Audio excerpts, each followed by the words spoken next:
आमर 18 पुराण अच्छी आउ 4 वेद अच्छी शास्त्र अच्छी सब किछि अच्छी पढ़िया किंतु आमे माने किछि भी पढ़ु ना। श्रीमद् भगवत गीता मध्यम अच्छी किंतु एते आपर पोथी पुराण थाउ थाउ आमे कोनोसी पोथी पुराण को किछि आमे पढ़ु ना कि कोनोसी विषय आमे जानु ना।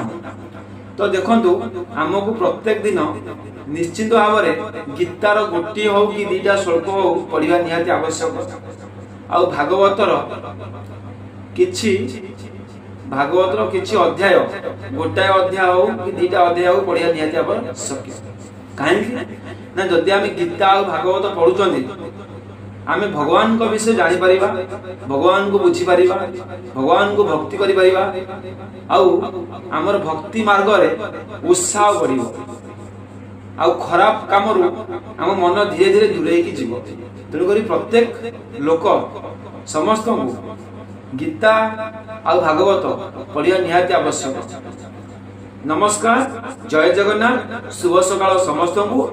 मोर बंधु माने वर्तमान मु गीता ज्ञान आपण सामने पढ़ी आ मो पाखे आज अच्छी द्वितीय अध्याय 46 नंबर श्लोक मु आपण को सुनेबी।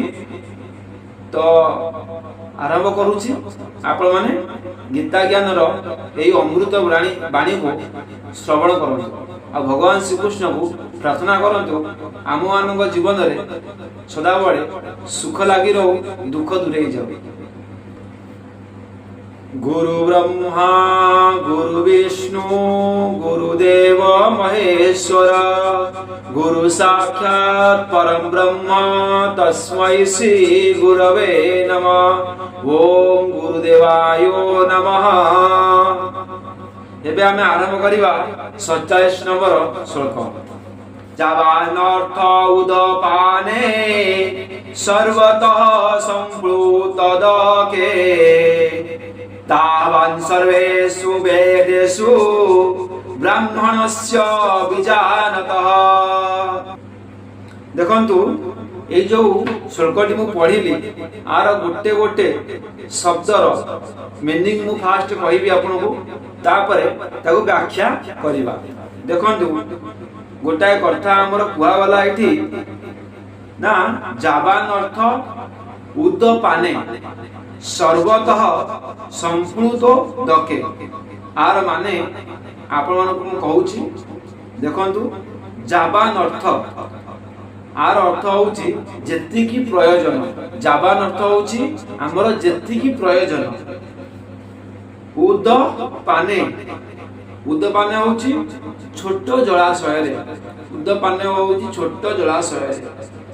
सर्वतः सबु दिगरु संप्लुत दके, आर माने होची कोन ना परिपूर्ण जलाशय। तावान, तावान अर्थ होची कोन एठी ना जेतिकी, जेतिकी तावान अर्थ हो जेतिकी। तावान अर्थ तापर होची सर्वेषु, सर्वेषु होची कोन ना समस्त।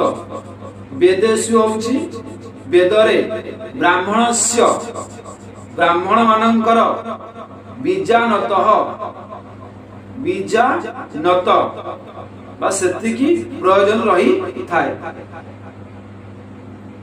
देखंतु केते सुंदर कथा एठी कुआ गला ना सबु दिगरु परिपूर्ण जलाशयटी पाई गले।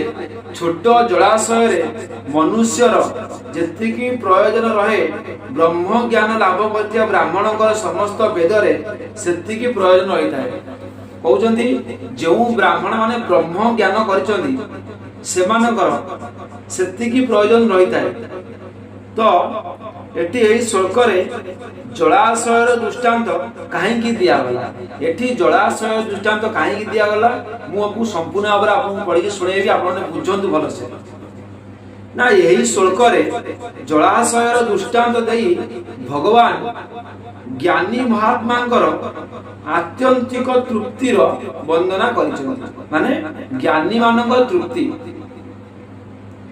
अभिप्राय है कि जहाँ को अमृत परि स्वादु व गुणयुक्त अगाध जल रे परिपूर्ण जलाशय मिल जाए, जहाँ को जलाशय मिल जाए तांकु जल पाई छोट जलाशय आउ कौनसी प्रयोजन रहे ना। एटी कौन कहउछथि जहाँ को माने आवश्यक पाई गोटे जलाशय मिली जे ताकू आउ छोट जलाशय किसी आवश्यक पड़े तो कूଅ जमती है आमर एतबे आमको बोरिंग पानी मिल जाउछि आमको सप्लाई पानी मिल जाउछि आमे आ कोन कूଅ व्यवहार करूछंती आमे आ कोन ट्यूबवेल व्यवहार करूछंती काहे कि ना आमको आमर आवश्यक पाई भलो सुविधा रे पानी मिल गला तो आमे काहे कि कष्ट करी कूଅ को जिबा कूଅ पानी आनिबा काहे कि गड़िया माने जो पोखरी पानी पीबा ना से कथा कहआ जाउछि देखंतु ठीक सही परि जो पुरुष समस्त प्रकार भोगरे ममता और आसक्ति त्याग करी सच्चिदानंद घन परमात्मा को जानी निहंती जहाँ को परमानंद सागर ब्रह्म पूर्ण ब्रह्म परमात्मा प्राप्त हो जाती ताहांकर आनंद प्राप्तिर वेदोक्त कर्म फल रूप भोगर कौनसी प्रयोजन रहे ना। देखंतु कहउछंती जे सब आसक्ति त्याग करिकी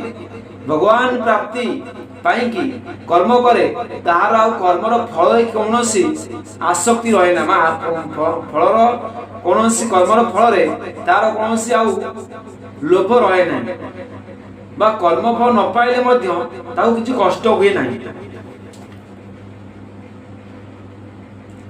से सर्वदा पूर्ण काम नित्य तृप्त हो जाती। एही परि स्थिति प्राप्ति पाई मनुष्य वेदोक्त कर्मर फल रूप भोगरे ममत्व आसक्ति एवं कामना सर्वदा त्याग करी पूर्ण भावरे नैष्ठिर्य गुणी हो जाती। सबु दिगरु परिपूर्ण जलाशय गुरु मनुष्य जेतिकी जल आवश्यक सेतिकी जल निये सेही पर देखंतु सबु दिगरु परिपूर्ण गोटे बड़ जलाशय आम पाखरे अछि गोटे बड़ नईटी अछि बा पोखरीटी अछि हमर जेतिकी आवश्यक जल हमें सेतिकी जल नबा आ पूरा पोखरीर पानी हम नहीं पळेबा कि संभव नुहे ना।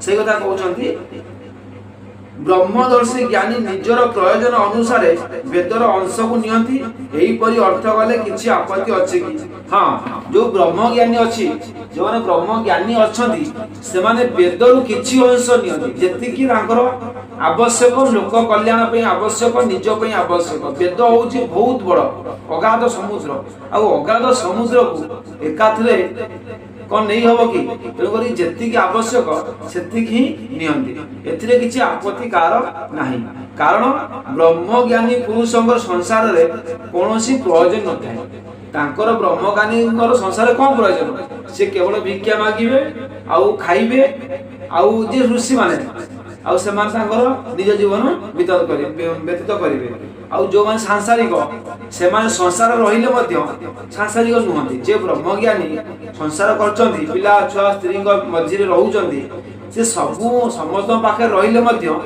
से सबले भाई एकुटिया तांकर कोन संसार प्रति लोभ नथाय से माने होछन ब्रह्मज्ञानी आउ से माने वेद को जानती शास्त्र पढ़ंती से माने ज्ञानी पुरुष माने। तो आज मु सुनैले आपन को 46 नंबर श्लोक गीता ज्ञानर द्वितीय अध्याय रे तो काली की पढ़िबा 47 नंबर श्लोक कर्म विषय लिखा है केमिति हमें कर्म करिया उचित आउ को कर्म करिया उचित को कर्म करिया अनुचित हमें काली की पढ़िबा से पर्यंत अपेक्षा करंतु। वर्तमान मु आपन पाखरु विदाय नउची एबे मध्ये समय इशारा गलानी पुन देखाबा काली की सकाळे गीता ज्ञानर 47 नंबर श्लोक सहित रही आज्ञा। हर हर महादेव जय श्री।